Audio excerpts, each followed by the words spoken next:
Welcome back to the Crafty Conversation, where I'm really pleased to have Steve Morison with me this week.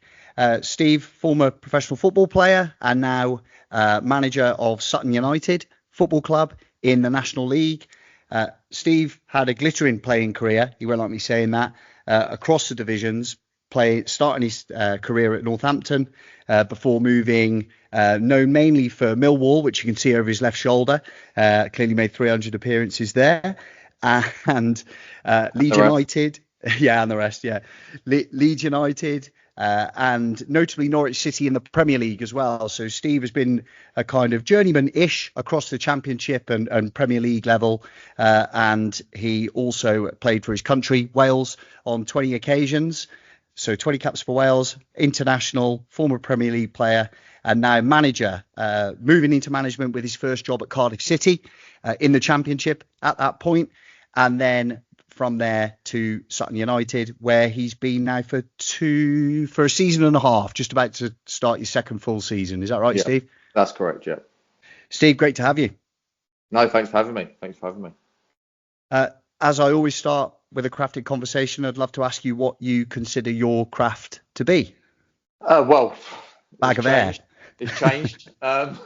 It's changed. Obviously, my craft was obviously playing, and towards the end of that, obviously, I had a massive desire to do coaching once I started the coaching journey, and now it really has evolved. It's been a crazy 4.5 years, I think, since I retired. I think I had a month at home and then went straight into a coaching job.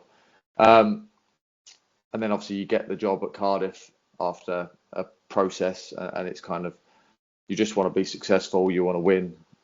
And then actually losing my job there and having a year out has kind of evolved me to answer this question now, is like, just need to help people, get people better, make people better, and look to try and be better yourself every day. So I don't like the winning conversation anymore. I think it's too emotional, which get up and down far too often.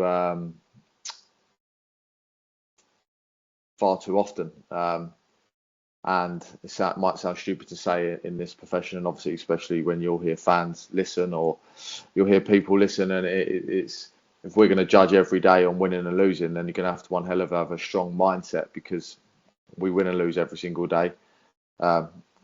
Often, lots. I'm going to play paddle later, so I'm going to be I'm either going to be really happy or really, really sad if I win or lose, or I'm going to just enjoy going and playing with my friends, and whatever outcome comes off the back of it, it will be. But as long as we have a good time, and I think my craft now as a football coach is very similar to kind of family life, which is trying to make sure everyone's okay, make sure everyone's happy, everyone's enjoying coming to work. And I think if we get everyone to try and perform and be the best version of themselves, and have extreme belief in their ability, have extreme focus in their work, and why they're doing things, and then they can have the freedom to perform on a pitch, and they can let go of their ego and not worry about people's opinions, and not worry about giving the ball away, or not worry about missing a shot. If they can just perform at their optimum, whether that's 50% today because they don't feel great, but if they perform 100% of their 50, then that's all I can ask. So, ultimately, to answer the question, just trying to make people better and trying to help people be the best version of themselves every day, as well as trying to do that yourself. I think it's a really powerful message, and it's one that isn't necessarily so readily offered in the world of elite sport, particularly in football. Football carries a lot of traditional kind of masculine stereotypes. You know that well from your playing days. I've spoken to you sort of off camera, off mic before about that kind of your image as a player was like a hard man number 9, and how that's quite interesting to carry that with you when you know what your real persona is or can be. What you've described there is essentially a family, a sense of family around the playing group that is not dissimilar to one of love and care and affection for each other. Is that a fair representation of ultimately what you're trying to gain? You want everyone to feel safe and loved in that environment. Yeah, 100%. That's it. I think my last slide on Monday was success takes care of itself when you take care of yourself. If we can get everybody talking, everybody loving each other, everybody competing with each other on a day-to-day basis, and my conversation with them was, when I say compete, I don't mean try and beat the man next year. I don't mean try and do the running and trying to beat the man who's playing in my position next to me, because that means I'm better than him now because I've won. It actually means, do you know what, compete with each other to force each other to be better. So if I'm competing at my best and you as a centre forward is competing at your best, we're now making each other better naturally. Yeah. But then, do you know what, if I go and score 3 goals on Saturday, you coming up to me after and going, oh, that was class, and giving you a pat on the back and stuff like that should drive you on to try and compete with that. Yeah. And then if I don't have a great game and you come on with 20 minutes to go and score the winner, I'm as happy for you as you are. And don't get me wrong, I will openly admit, when I played football, sometimes we'd lose a game, but I'd score and I'd be all right because I'd scored. Yeah. And ultimately, that's that kind of that selfish mindset that I had as a player. But luckily, I was in good. When I was my most successful, I was in good dressing rooms that we all did care for each other. We all did look after each other. We all did enjoy spending time together. And the worst dressing rooms I was in were the ones that no one cared about each other and everyone just worried about their own individual thing. So if we can get a nice atmosphere, a nice work ethic with standards and with people driving that, because we can't have people being loose. But then, like I said to him again on Monday morning, best dressing rooms I was ever in were ones where people didn't get fined. People didn't do, like, you don't take money out of people's pockets because that might affect them in other ways, and that. Then they managed themselves because they all wanted to be. They all wanted to be the best they could be. So look, that family environment, that loving, caring, nurturing one is massive. And I said, like, one of my most successful period was at Millwall, and obviously it has a persona itself on the outside. But I think every year I was there, the club won Family Club of the Year. If I can guarantee you now, if I walked through the door, it'd be like I was turning up home, because the people who are in there make you feel like that, and it is a real family and a really lovely club to be a part of. And again, it's very similar to myself, where it's kind of like, well, you have a persona as a player. And I remember not getting a job when I was out of work because someone said that my background didn't fit into that club's philosophy in terms of family club and all this, and didn't feel like I would give the right message because of how I played on the pitch and stuff like that. But it's just my way of getting the best out of myself. And obviously it is the entertainment business, and This is a brief pause in today's Crafted conversation to talk about how the Crafted concept, the overarching business that supports the Crafted conversation, both in newsletter and in podcast form, can best support you in your performance environments. The Crafted concept has experience working in the education and elite sports sectors through performance coaching for individuals or for teams, the learning environment, by focusing on those 3 pillars of the crafted concept of performance, learning environment, learning design, and learning critique. Contact me directly because I can help you, as I have done on many occasions, developing a sense of cohesion within the team. Performance coaching aims to drive individuals and teams to excel. And as a performance coach, I am an expert in areas of teaching and learning, instructional design, motivational psychology, team development, performance culture and environment, and performance mindset. It's my job to generate activities, use questioning, listening, observing, probing techniques to deliberately seek feedback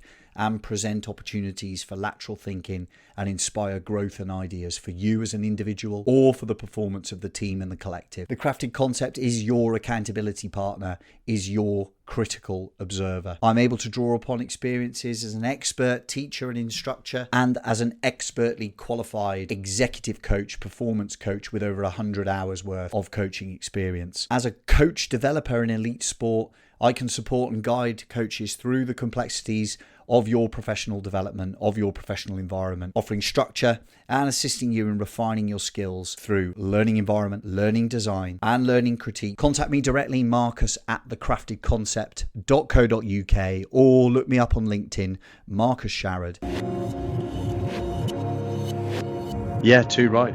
I mean, that is ultimately, I didn't know that.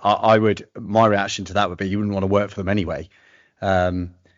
Bloody hell, Martin Keown works for the BBC. We know what he did as a player.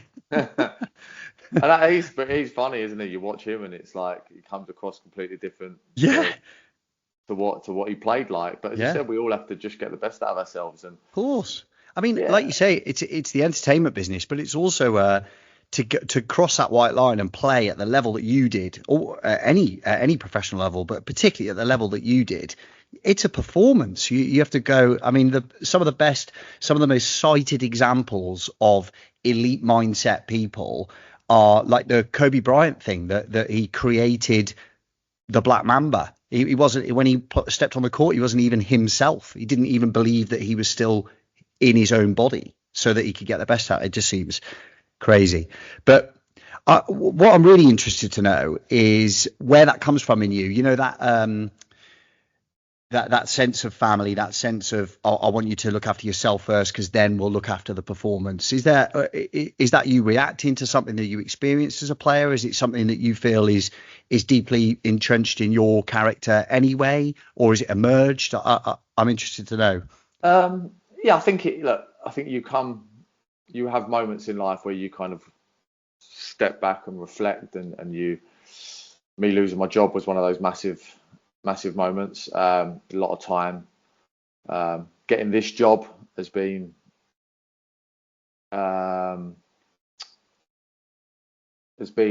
eye-opening, because I took the job because of the people, which is often you don't get that opportunity.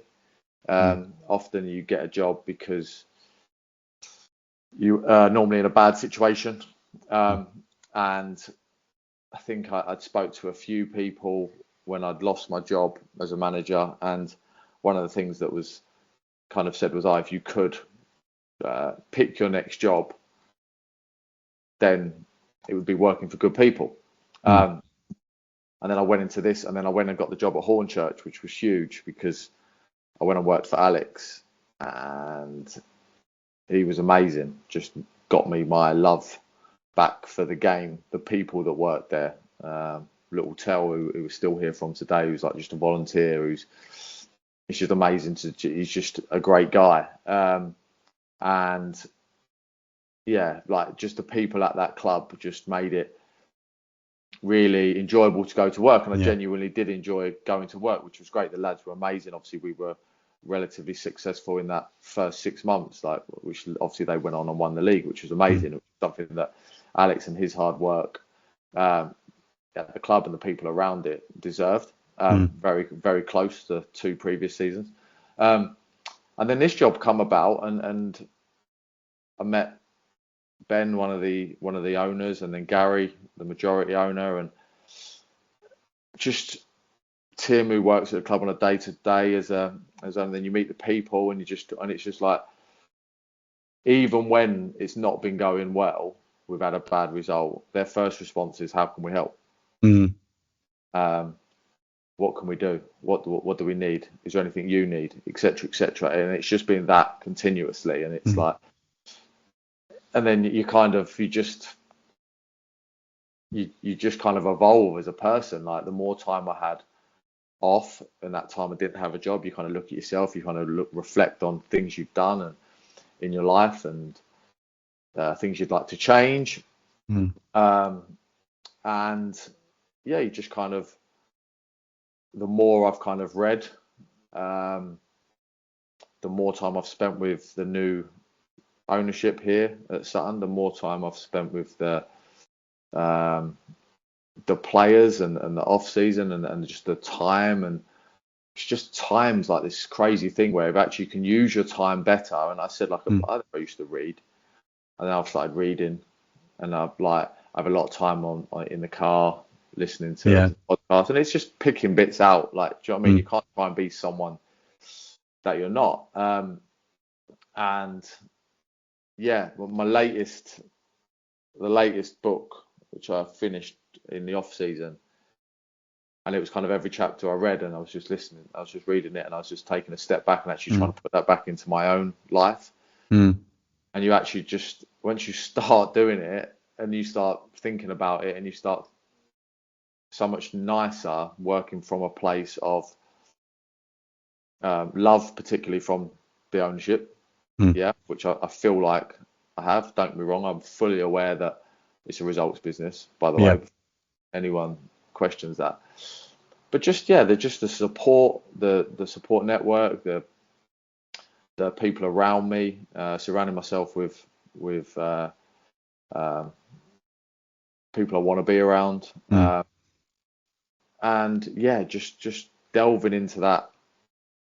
You can start anytime, by the way, whether I'm trying to force it onto my 14-year-old son who wants nothing to do with it as it is, but you can start, like, just understanding that you're in control of what you do, what you think, how you do things.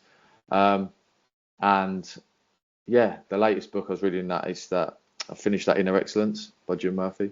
Okay. And just literally crazy thoughts that you just, that if you can get hold of that, like, and it's not easy to kind of transfer it onto other people. I get that, but we can also just try and guide them and help. Obviously, the way I lead my group, obviously, if I can get them to follow me a little bit with it, and try and create routine for them, and try and create structure, and try and create like what we spoke about, the entertainment business. Like, you are going to, whether it's 80,000 people, 500 people, if you don't try that shot, or you don't try that pass, or you don't defend properly in the last minute, you just smack it and they get the ball again and you have to defend again.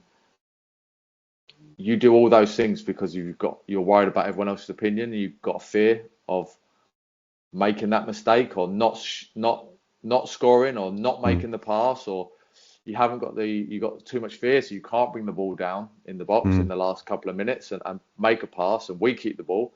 That's going to be a stressful time.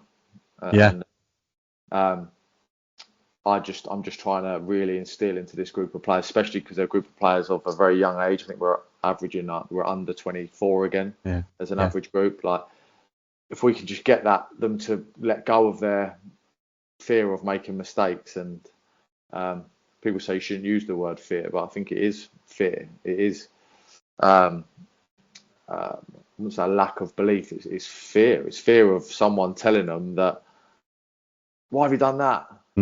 That's rubbish shot. Do you know what I mean? But you might have three. You might have three shots and they all miss, and your fourth one goes in. But if you don't take the fourth one, what chance you got?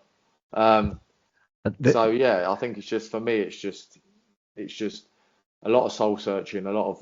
Like I said, I'm not a religious at all. I'm not someone who, but I do believe in myself, and I do believe in what I think I can do with my body, with my mind. yeah, I pushed myself to try and do things I hadn't done before. Go and do like do you want to come and do a high rocks? Yep, let's go. Yeah. Yeah, let's do it. Do you know what I mean? So it's just like, did you train for it? No, we just did it because we try and stay fit all the time. Do you know what I mean? And it's like, to the players, it's like, well, don't be fearful of missing a shot, or don't be fearful of missing a pass. Don't be fearful of taking a touch under pressure.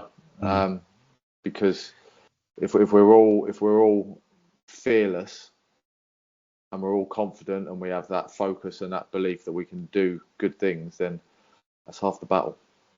There's so much to. Thanks, Steve. That's such a rounded answer, and there's so much to unpack there. I think I wonder whether like the Hornchurch experience, which I now feel bad that I missed off your intro because it was such a pivotal moment for you. But I wonder whether there's a sense of like reconnection to football, to like the core of what football is, and not the short-term contracts and all the things that cause the shit in football that you described, the bad dressing room because you're only out for yourself because you're on a 12 or 24 month contract and you need your next contract and it's your livelihood. Yeah, I think it's so easy for people, outsiders, to look at the game and see the Premier League and say, look at these multimillionaires, and they don't actually understand that from League One down, we're talking a very different game. Like, yes, of course, it's a privilege, but it's a very short-term privilege, and there are a lot of things wrapped up in it. And I wonder whether Hornchurch just reconnected you to that, the Tim or the little Tez or whoever it was you described that's there picking up the Malteser packets on a Sunday morning. No, and honestly, like, you think of a little Terry, he goes round with his shopping trolley after the game, picking all the bits up. My son used to help him, and like, I've actually got some stuff here, some like Liverpool socks and that here, which Terry sent to Fenton the other day just because he'd see him online. Like, just little things like that in life is mental. But no, it does reconnect you. Like I said, I dropped down to that level when I left Northampton. At Stortford, wasn't it? Yeah, Stortford. So to Comfort South, and then I went to Stevenage, and so sort of 90 goals in 3 years, and never kind of got the move, and then got the move to Millwall at the end, which effectively worked out maybe better than what it might have done if I'd left at the end of my first season or even my second season. And yeah, look, I played football at one point because all I wanted to do was prove people wrong. Like, I never even enjoyed it at times. I can't even remember the stuff. I can tell you every goal I scored and what happened in the moment. Like, don't get me wrong, and I get hammered for that all the time at home. But yeah, I didn't enjoy it. I didn't enjoy it. I enjoyed moments of it, but I didn't allow myself to enjoy it because I just kind of went, oh no, look, okay, all right, I've scored today with one. Let's move on to the next one. Do you know what I mean? I didn't conveyor belt. Yeah, I didn't kind of engage in the whole thing fully, and that's why a lot of times people are like, I was a right miserable git and never smiled and all this kind of stuff when I played. But I genuinely was very much just like, yeah, we've done whatever. It was my job. Let's just move on to it. And with the and with the Cardiff one, I did live game to game, just like, well, because of what the noise I was getting from the outside. Well, not the outside, it was the inside, from like the owners and stuff like that, or the owner. It was just like, if you lost, you felt like you were next one, you were gone, and if you won, a lot of the time you didn't feel like that was enough either, because you didn't win in the right way, or you didn't win by as many goals as you should have done, because you only won 1-0, and you didn't beat a team that was at the bottom off the park. But that was all stuff that now you take yourself back and you reflect. And yeah, I needed to have a different focus, and I didn't. But now you've got the opportunity to do that, and ultimately, I really enjoy going to work. I get up at stupid times in the morning to get there, and I just enjoy. I enjoy it now, and then I enjoy coming back and shutting off from it, and a bit different. And you've kind of you've created enjoyment out of the travel as well, because of being able to listen to things that are helping you on your kind of own cognitive journey and develop yourself. Yeah, and 100%. I got in the car yesterday morning. I went onto my music, and they'd like Apple Music had they've released like 10 years 10-year anniversary. thing, yeah, I got You the see same it, thing. and then it Yeah. was like, oh, I had all my favourite songs from the last like however long. It was So great, wasn't it? it was like the best journey in ever yesterday, and then the way home was like, it was But yeah, it's finding enjoyment in Do that. you know So I what? think It's funny you say that. I popped out yesterday evening when the kids had gone to bed, and the Apple Music came in on the car, and it did that. And I thought, oh, brilliant! All my favourite songs from the last 10 years, and the 2/3 of it are baby lullaby playlists. That's just all it was. they're not allowed to control the music in the car, but no, like it was great. You just literally whacked it on shuffle, and it was like 2 hours of just the enjoyment. Do you know what I mean? Yeah. Of songs, and then yeah, look, it is. I think you just put it there. We just literally just enjoy life. Yeah. It's far too short. It's far too quickly over. Actually, I went to a funeral the other day of like one of Fenton's school friends. His dad was 57, wow. and it's like you're just like you're at a funeral. You're listening to one of the sons do a speech. You're listening to like his brother do a speech, his wife do a speech about like, and the kids, and you're just like, What's going on? and Yeah. what we're worried about, that we've won a game of football or we've lost a Yeah. game of football, or Yeah. the church, the creme was rammed. There wasn't enough people wasn't enough seats for it, because everyone just spoke about how much of a good guy he was, and how he made everyone else happy. I bet he didn't know that at the time. Yeah. Being him, and it was amazing. And I didn't know him that well, but I knew we take the lad on holiday with us every year, because we've only got one child, so and they have always allowed that, and we thank them for that. And it's been, yeah, it's just crazy. And you kind of you sit there, and like, I was a wreck at the funeral, as I said. I always am. I shouldn't go to funerals. I'm an embarrassment to myself. But I just get really upset. And yeah, you sit there and you think to yourself, wow, like, and then we're going to go and get stressed out because we've lost in the last minute to Brackley on the first game of the season or whatever. Do you know what I mean? But like, have we done everything right? Have we done the work on the other team? Have we prepared our players to the best of our ability? Have we set up for set plays? Have we had a good training week? Have we made sure that everyone's ate well all week? Like, yes, we have. Have we done everything we can? Yeah. Okay, well, what happens once we step over the white line? Have we controlled everything that we can actually control? We can't control ref decisions. We can't control someone picking the ball up and sticking it in the goal from 40 yards out and scoring a goal that was unimaginable. Less than 1% chance. Like, can we control those things? No. What can we control?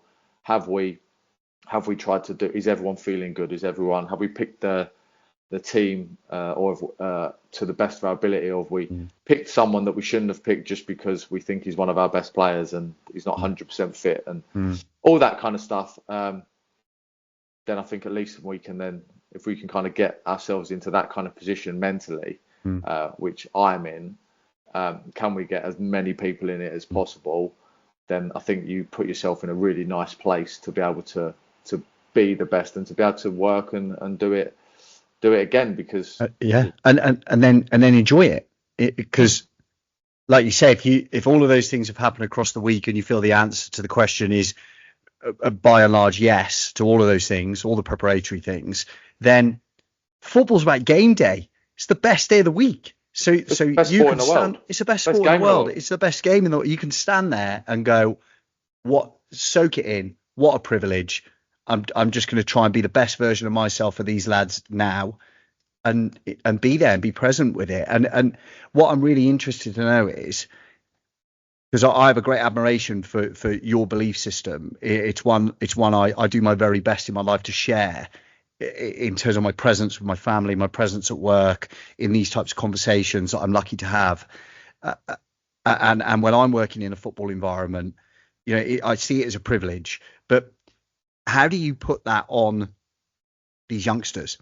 Because that is, part of the remit. I know, having spent some time with you, that your kind of like performance outcomes that the ownership have for you aren't necessarily the win-loss kind of margins, and you've got a certain project in place, and you've got these young lads, and football's a blood sport. So for them to have got where they are, they've had to be killers, and they've had to be better than other people and get the first contract and get the, and then suddenly it's like, we've got these young lads. They're kids, aren't they? 22, they're children. They don't realize it, but they are.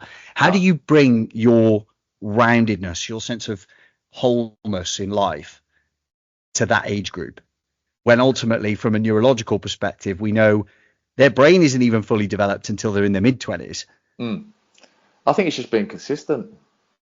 Just consistent and calm. Like a parent. Just be like a parent. I treat them all like, honestly, I don't say it to them. Obviously, if they hear this, they'll know it. But I just look at them all like you would, like your kid.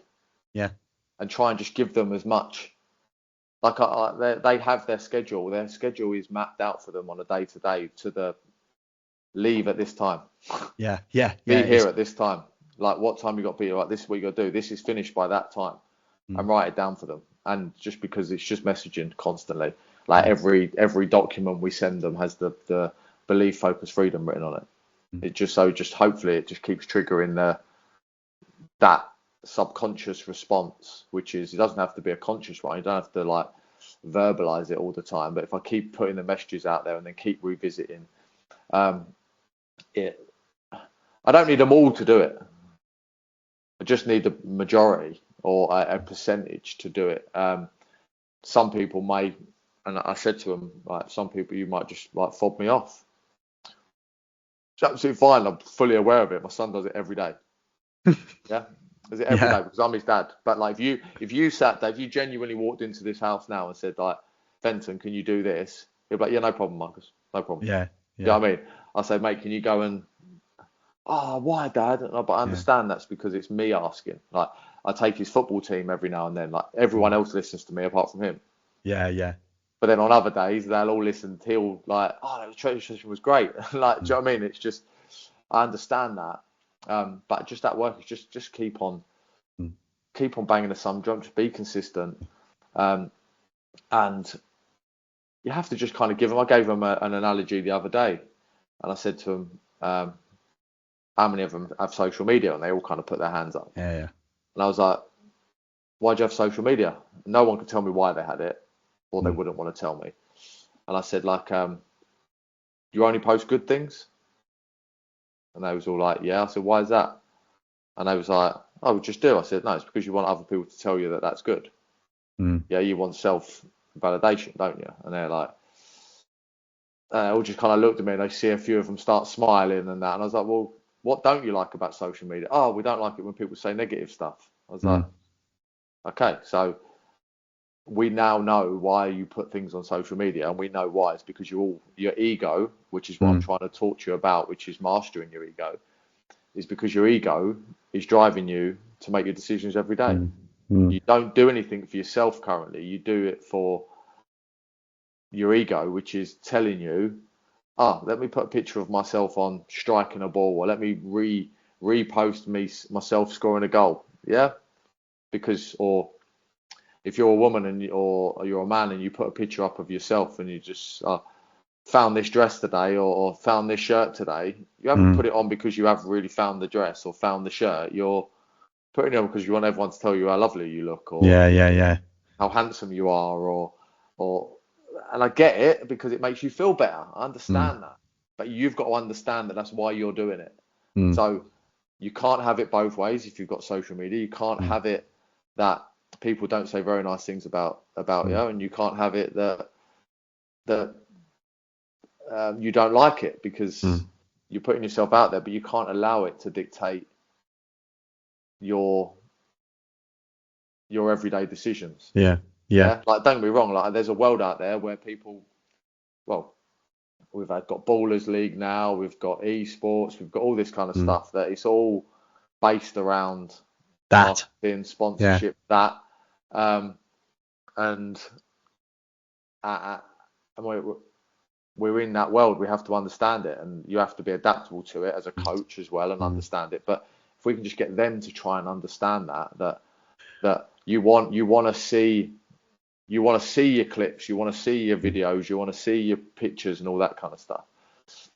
But it's just getting them to understand why they're doing it. But if we can get them to just let go of it a little bit and understand that they, like you used the word ownership quite a few times when describing your own kind of philosophy, if you like. It's that, isn't it? It's if they can take ownership for their ego, ownership for their emotion, zoom out far enough to do the thing that you've done there, that is like, lads, you do realize, like, let's look at this laterally. The reason that you only post good things is this, and then go, oh yeah, because it's so easy just to sleepwalk through life. And I feel for these youngsters, because they've grown up in that time where it's just like, oh yeah, it's a given. Like you have this and you post stuff. And they're footballers. So another message I said to them on Monday, which was quite interesting, and it's actually when you take yourself back and you can think about it now, is if we can get them playing football like they did when they were a kid, then you'd be dangerous, because what did we not care about when we were kids? We didn't care about what anyone's thought. Like, the only person I cared about was my dad's opinion. I got in the car. Yeah, and it got to a point where you get to a certain age where you don't want him to come watch you anymore because he's just being horrible to you. If you know what I mean, like just being negative. Like you only scored 3, but you should have had 6. You get those comments. You know what I mean? Yeah. Or like I was from a mum and a dad who split up, so it was like my dad's time on a weekend take me to football, but then he started to be negative about my football. So you didn't want that, but you don't know it, and then your mum deals with that kind of situation. But if we can get them playing football like a kid, and my big thing was focusing on what was great about being a kid was you just went out with a football, you played with your mates, you didn't have a phone, you had no one watching you, you just went like tried all sorts of nonsense and you didn't care. But now you do things based on what you're thinking other people might be thinking, or thinking what people but if we can get them doing that and get them just effectively not really caring what other people think apart from themselves, and how does it help the team? Well, the family, the group, the family, the lads, and you, and your staff, and that's it. Yeah, if we can get them to do that, then especially with them being young, because you haven't got 10 years of someone knocking on you. You haven't got 10. They're still in such a young, vulnerable stage that they've actually got an opportunity to. They haven't even started to form their career yet. They haven't even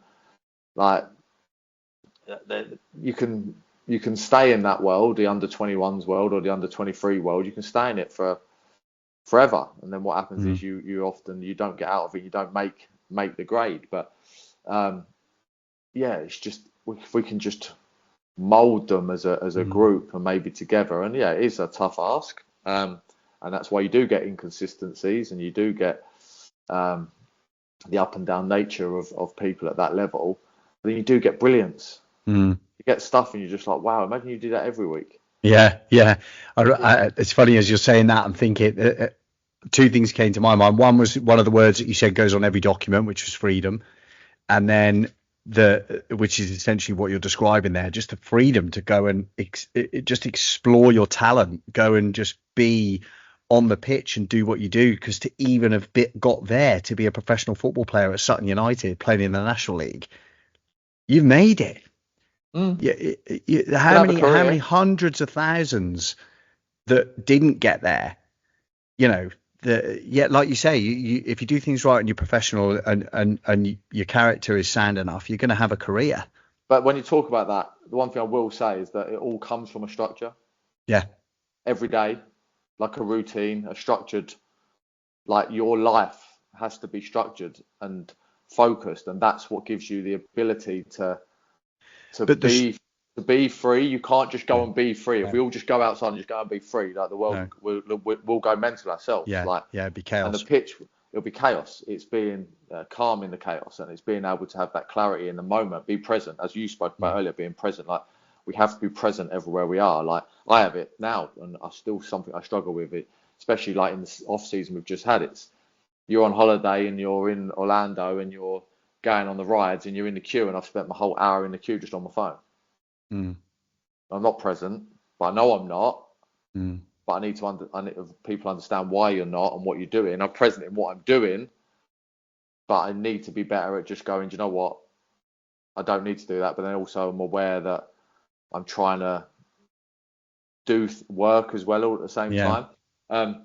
But you have to have structure. So for example, let's talk about it on the pitch, and you say, look, if you want to be free, you've got to have the structure right to be able to do that. And that comes from your structure every day at work, how you come to work, how you conduct yourself, how you, what time you go to bed, what time you get up, like all that kind of stuff. What you do when you leave the training ground, which then allows you on a Saturday to be free and play like a kid.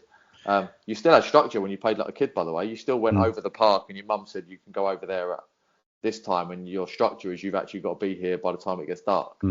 And you've got 4 lads that you've all arranged because you've structured it so you can have a 2v2. So don't come away from the fact that there wasn't always structure. That just you had freedom within your structure because you didn't have to worry about paying the water bill or paying the electric bill or paying your mortgage or paying for your car or anything like that. But if we can take control of the structure and we can organise it in a way that allows you as an individual to be the best version of yourself, then when we step out there and your pitch is your playground, I suppose.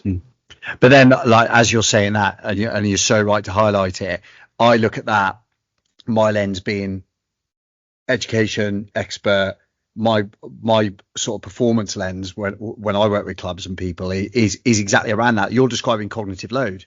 You're creating automation in their life, so it happens without thinking. So the same reason that you've got an automated motor program, that if I had set it up now that I had someone open that door behind you and throw a ball at your chest, you take it down without thinking because it's automated. It's a motor program.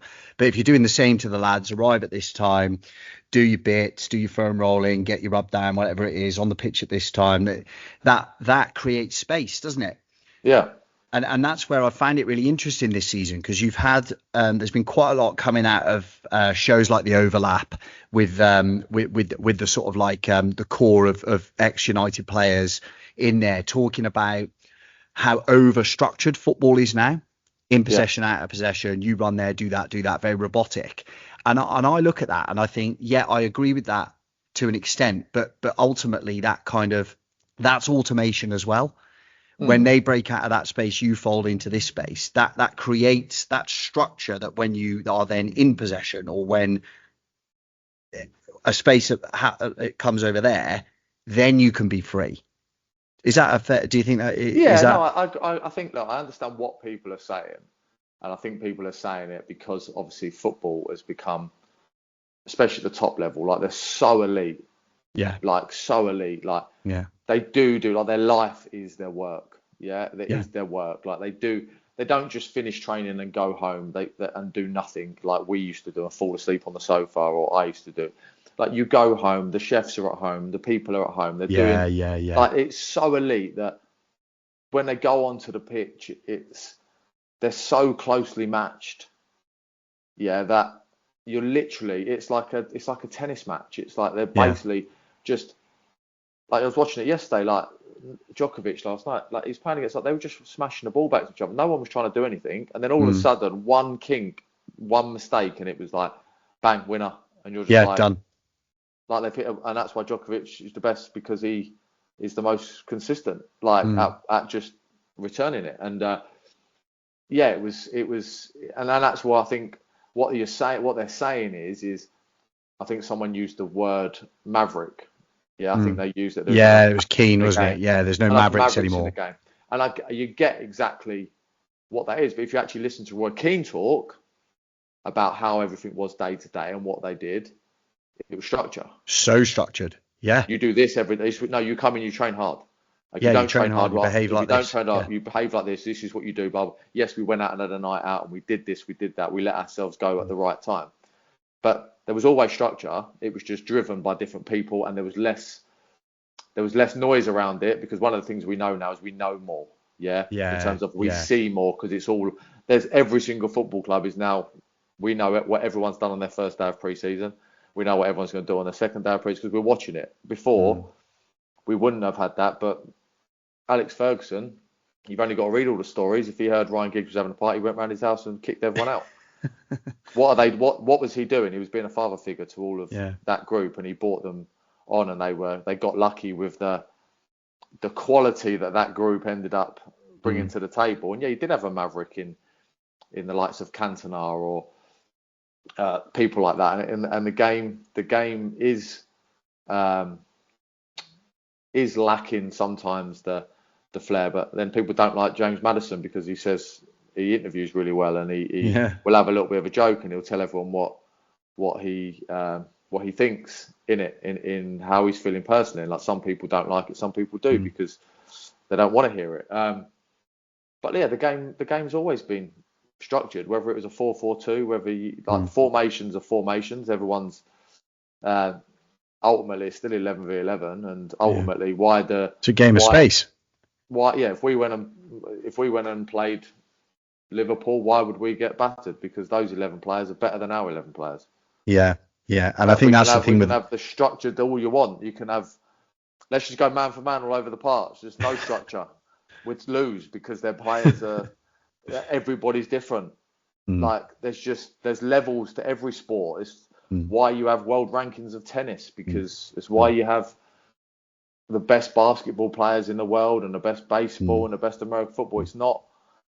Life isn't equal like that. Like I played football, but I was an average footballer, and people say you weren't average. I was like, I was. If you want to actually put it in the 1 to 100 scheme in terms of like who's at the top and who's at the bottom, you'd be in the middle somewhere. Yeah, I mean, I'd struggle to take that off you, to be fair. But I understand what you mean. No, I understand what you mean. Like if you said, right, we're going to take all these players that have played, at the level that I've played, then that's where I'd sit. Whereas to go and have done, like looking around your room there, like to have done what you've done, you're an elite individual. Of course, I understand that, and I get that, but I'm just saying in terms of like people who have done that job at the elite level, you'd put yourself in, like you understand. Like I get if I go and like I've done it before, where you go and play goals, with like the dads at football against another group of dads, and it's so ridiculously easy, but you don't realize how easy it is until you go and play against normal people, because you're not normal in terms of like what the sport you did. Do you know what I mean? But I maybe can't do something that they can do, right? Yeah, too right. It's just understanding that. But like you don't. I have so much admiration for like let's say the top level football players. Forget Ronaldo's. Forget Messi. They're just on a different level. If you go and look at like I don't know. Someone who has played in the Premier League for 15 years, right? Yeah. But has never been a Roy Keane and won all those kind of trophies or whatever, or has never been, has not dropped into the Championship and stuff like that. Yeah. How hard it is to stay at that level. Someone every season, over and over and over again, where there is so many people that they can go and get. Yeah. There's so many people they can go and take and all this kind of stuff. But actually to just rock up every single week and just be picked and be at, I'm trying to think of a team like Seamus Coleman. Seamus Coleman was exactly the one I had in my mind. You know what I mean? Like, you know, like that's elite. Like that's that. But he won't even get talked about in those circles because he didn't play for United or he didn't. But that's not easy to do. That's like really hard. Yeah. It's Definitely. really hard, and it's like he could walk down the street most probably around here and no one would even know him. What's the biggest difference between the game as you played it at the highest level to what it is now then? I don't. There's no. It's not the difference. What I noticed was going through the levels. You get to the Premier League, and all of a sudden, everyone's as good as you. Right? What I mean by that is everyone's as fast. So if you had a super strength, so if you got kind of like, I don't know, I was relatively quick. I'd be playing in a championship and like 90% of defenders at most would be able to beat in a running race, right? Or let's say I knew I was playing this game on Saturday, and I knew that I was quicker and stronger than both the centre half. So like that would be how I'd have to. I'd be in control of that game in myself, right? Then you step up, and then all of a sudden it's You like, go like, what I've done or what I've done or what to do. Like, yeah, I'm being beaten I, in a foot race by a I centre can't half. run. I can't run. I can't outrun you. I'm not stronger than you, so I can't fight you. All right, you're just as good as me in the air. And then it kind of like, and then all of a sudden you started to notice, oh, I've got more time on the ball than I had at the league below. Why is that? Because they're basically standing there going, what are you going to do? Yeah. You've got the ball now. You can't run me. You can't do this. You can't do that. And it's like, all of a sudden you just had to become a better footballer. Yeah. And that was where you kind of, and obviously as a player, you can either, it's either sink or swim time. You do get better because you're playing with better people. Your brain starts moving faster. You see pictures quicker. And obviously some people, obviously I wasn't good enough to stay there for a long time, but it's just, yeah, the level, you just look at the game up at that echelon of the world, and you're just like, they're just so intelligent. Like their football intelligence is just frightening. Like the things they see, and I said, you look at like a Trent Alexander-Arnold, and he's not the quickest player in the world, but his ability on the ball, like even I think T-Bar Quartar said it today. He said like he's annoying to train against because his quality is so good that it doesn't matter that he's not as fast as I don't know, Mendy, who's a fullback and he may get done in a 1v1 situation, but again, it's just that weighing up the positive and the negative of what he brings to what he lacks. But yeah, that level is it's just on a different different planet. And they live like it's the game, and they live the game, and as I said, they get paid, and it's not their fault how much money they get paid. No. It's not. They're just there to perform, and you can't knock 90% of them because they perform all the time. Yeah, and I've got to take the opportunity to ask you, Steve, that you're in quite a unique position of former player, employed coach, and a lot is said about that. We see various successes. There's that kind of like golden England generation have struggled. Gerrard has kind of, we know what's happened with him. Obviously, Lampard went in at Coventry and had a really good run last year, has kind of changed the narrative perhaps on him. But you in exactly the same vein. You're a former international, former Premier League player who's gone on to be a coach. What were you most surprised about? And how much do you think the fact that you've had a playing career, beyond the fact that it gets you an interview and through the door, has impacted your ability as a coach? I think what it does do is it gives you an understanding of the players a bit more. I think it gives you the ability to be able to go, I know why you've asked that question. Because I've been there. I've been there. I've asked that question. Do you know what I mean? Or it's like, or just, I think that, and understanding that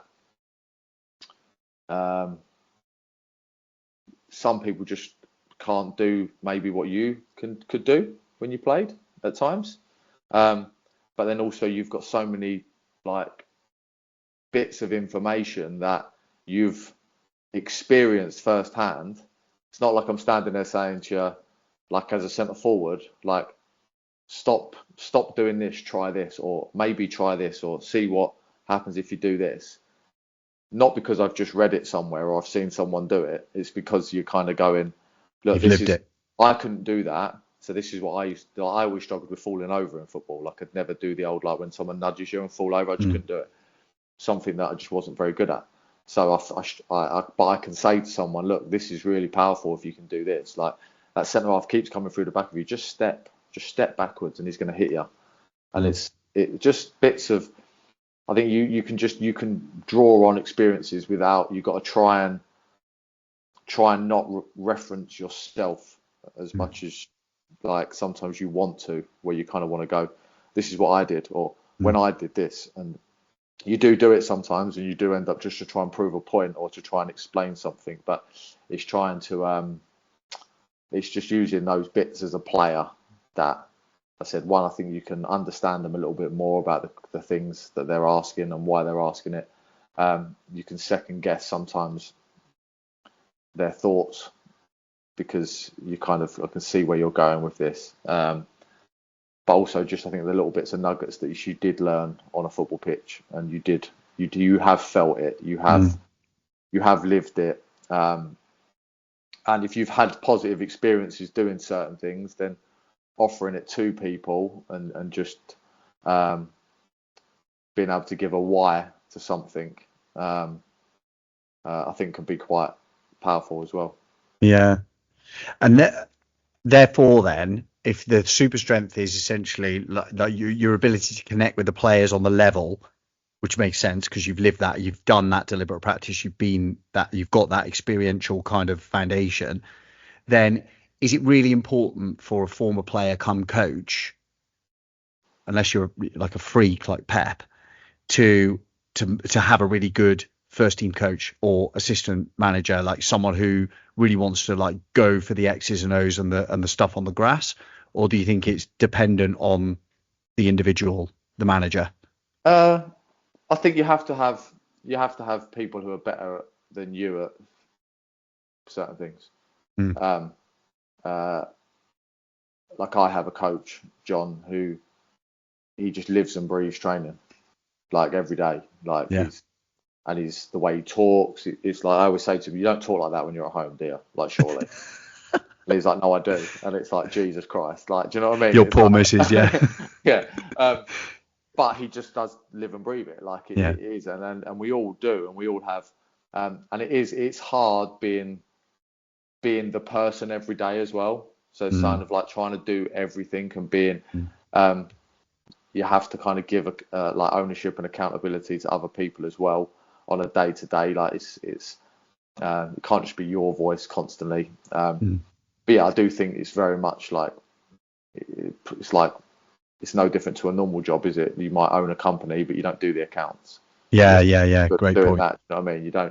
You might own the company, but you're not very good at sales, so you get someone who's really good at sales to do it, don't you? Do you know what I mean? It's like depends on what your skill set is. And I said I do love being on the grass and I love doing the coaching, but I do really enjoy the stuff around it as well. So sometimes it's nice to it's just nice sometimes, like I have done the first couple of days, apart from giving a bit of information in meetings and giving bit of encouragement during training and stuff. That has been nice, just watching the lads do technicals and do their work, and just kind of watching them, watching their mannerisms, watching who's being really good around the group, trying to see everything, trying to get a feel for everyone, because then as the weeks go on, you kind of start ramping up and it'll be your voice more. But you also want to we're trying to learn about the guys as well, the new guys especially, just trying to work out how they think, what they're feeling on a day to day. And yeah, so it's just kind of, it's nice to be able to step back, but trust the person who's doing the work as well, that they're delivering the messages that we all want to send across, which is we need to be a team behind the team, don't we, ultimately? Yeah, and that's no different to what you described in your players. And I'm privileged enough that I got to see what that looked like firsthand with you at one point last season, and there's definitely that sense of love for the whole group, like the staff as well. You trust your staff, you want the most out of your staff, and that sense of them feeling that their competence is recognised and that they have a sense of agency, a sense of choice around what they do. I think you're going to bring the best out of them, right? Yeah, of course. Yeah, that's the plan. To finish up, what have you changed your mind about most recently? What have I changed my mind about most recently? What have I changed my mind about most recently? Nothing. I'm actually more focused. Yeah. If anything, I'm more aligned in my thoughts and my processes, that this is what we need to do to be the best of that we can be. Forget about anyone else. The best we can be, because this is our model. This is our model of trying to bring people through that are on the way up and have got that are on a journey. They're all trying to get somewhere. The dream is that we all get there together. But if we don't, then people get there themselves. And I've seen the transformation around, like, even if you came to the ground, it looked different to what you last saw, and that's only like just 12 months, just under 12 months ago. 12 months ago. And that's a testament to everyone at the football club for what we've been working towards. And I'm under no illusions that I want us to be the best version of ourselves, the club to be the best version of itself in the wider scheme of things. And yeah, I haven't changed my mind on that. I'm more focused on it and just more dialed in on terms of what that looks like on a day to day. I'm really excited to work in this kind of mindset, in this kind of, and I said, I've always been working towards it, but I feel like I'm really, really dialed in on it. I'm really, really focused on what that looks like and the messaging and how that feels. I said we're 2 days into pre-season, but like in my head, this isn't about pre-season. This is about every day. This is, all I'm going to. It's about the moments. It's about the moments, and I'm going to really enjoy my game of paddle later. Yeah, too right you are. Win or lose. Win or lose, yeah. It's funny, like I feel like the actual what did you change your mind about question, you actually probably answered it about 10-15 minutes into the discussion when you gave that wonderful response around the like post-Cardiff experience and the personal kind of like reflection and journey that you went on after that. And actually, in a way, it's a beautiful answer to say I haven't changed my mind on anything because I've got a real goal orientation and we're going towards it. So yeah, I admire that. No, I appreciate it, and thanks for taking the time and asking me to come on. It's been cool. Yeah, it's been great. Thank you. Best of luck for the season. Good luck for the rest of pre-season. There's 2 dates in mind that I perhaps don't wish each other all the best so much, but I look forward to seeing you on the touchline either way. No, of course. No, I can't wait. It'll be exciting. Good stuff. Cheers, Steve. Top man.